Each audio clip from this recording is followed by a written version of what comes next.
All right, today we're doing a strategic briefing on the First World War. This is the conflict that literally redrew the map of the world. We're going to walk through the major phases of the war, from the very first shot fired to the, well, let's call it an uneasy peace that followed. Let's dive in.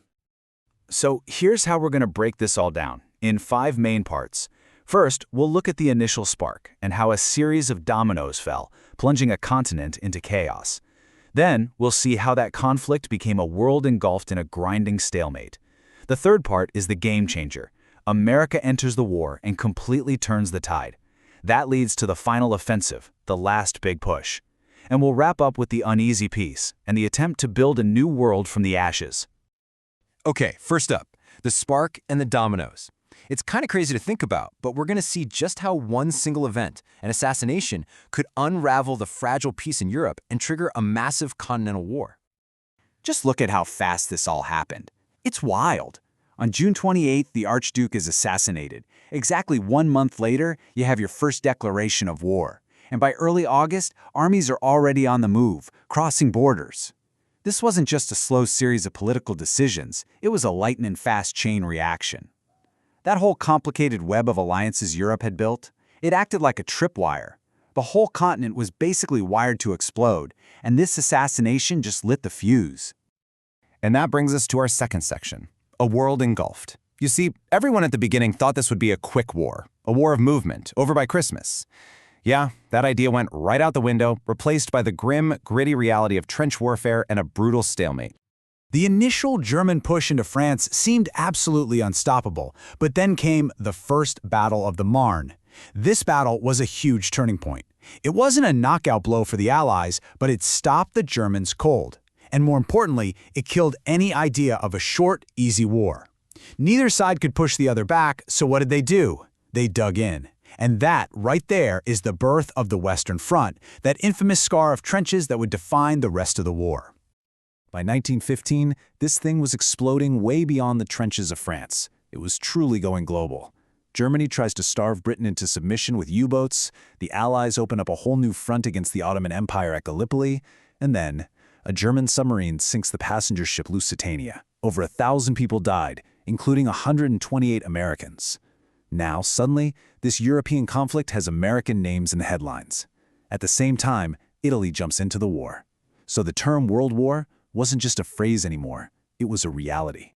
If you want to understand the sheer horror of this stalemate, you just need to remember one number: 1 million. That's the rough estimate for the total casualties, killed, wounded, missing, at just one battle, the Battle of Verdun.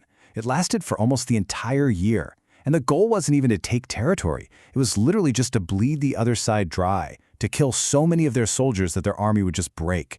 This was war as an industrial meat grinder. And while the nightmare of Verdun was unfolding, the Allies launched their own massive attack, the Battle of the Somme. The result? Tragically, exactly the same. The first day of the Somme was the single bloodiest day in the history of the British Army. We're talking nearly 60,000 casualties in a matter of hours. By the end, millions had been sacrificed for territorial gains that you could measure in yards. Verdun and the Somme became these awful symbols of the war's bloody futility. So this brings us to a major turning point in Section 3, the tide turns. After years of this brutal, bloody stalemate where no one could get an edge, a new player is about to step onto the board, and this one is going to change everything. We're talking, of course, about the United States.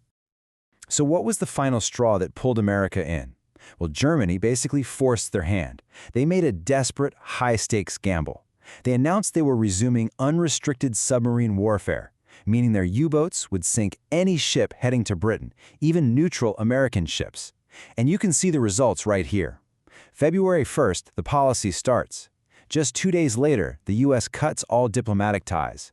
By April, America is officially at war. It was a massive roll of the dice for Germany, and it was about to backfire big time. You know, the arrival of the first American troops, the Doughboys, it was about so much more than just extra soldiers. You have to imagine, the British and French armies were just exhausted. They were bled white after 3 years of slaughter. Then these fresh-faced, enthusiastic American troops start arriving. It was a massive psychological boost, a real shot in the arm. It was a symbol of hope, fresh manpower, and the incredible industrial might of the U.S. that was about to be unleashed. But here's a twist. Just as the Americans are arriving, a huge piece falls off the board for the Allies. Russia, completely torn apart by revolution, drops out of the war. This was a massive win for Germany. It meant they could now move hundreds of thousands of their best, most experienced troops from the Eastern Front over to the West. So now it's a desperate race against time. Could Germany use those reinforcements to win the war before America could get its full army into the fight? And that sets the stage perfectly for Section 4, the final offensive. With all those troops freed up from Russia, Germany launched one last, gigantic, all-or-nothing push in the spring of 1918 to finally break the Allied lines.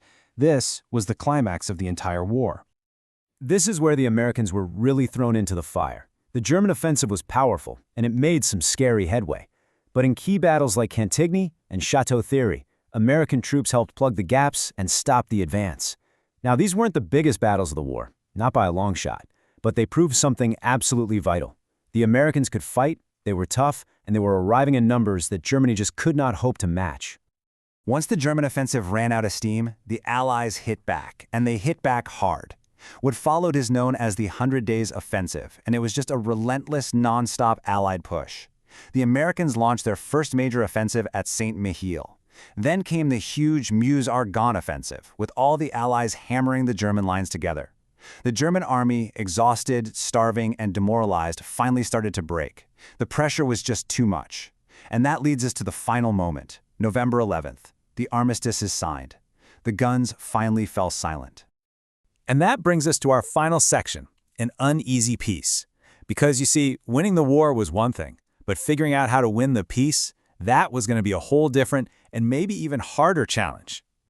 You know, while all the world leaders were debating borders and treaties, it's worth remembering the human side of things. The American army in Europe actually had its own newspaper, the Stars and Stripes. It had a circulation of over 500,000. But get this, it was way more than just a paper.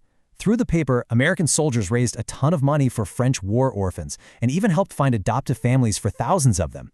It's just an amazing reminder of the personal connections that happen even in the middle of a massive global war. So, the official process to build this new peace kicked off in Paris in early 1919. Two huge milestones came out of this. First, the plan for the brand new League of Nations, an organization whose whole purpose was to prevent another war like this.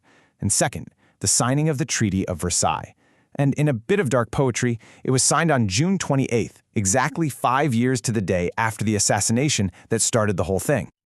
But here is the critical failure, the twist, that would shape the next 20 years.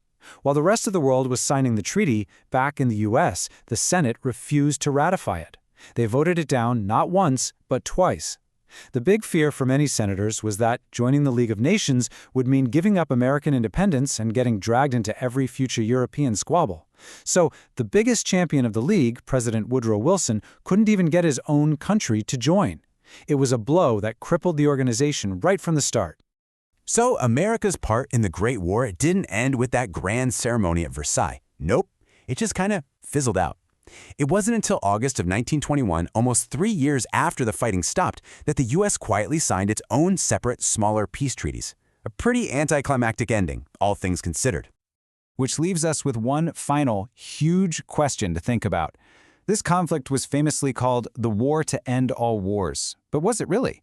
Or did the flawed, bitter, and uneasy peace that followed just end up sowing the seeds for an even worse, even more devastating war just 20 years down the road? That's something worth thinking about.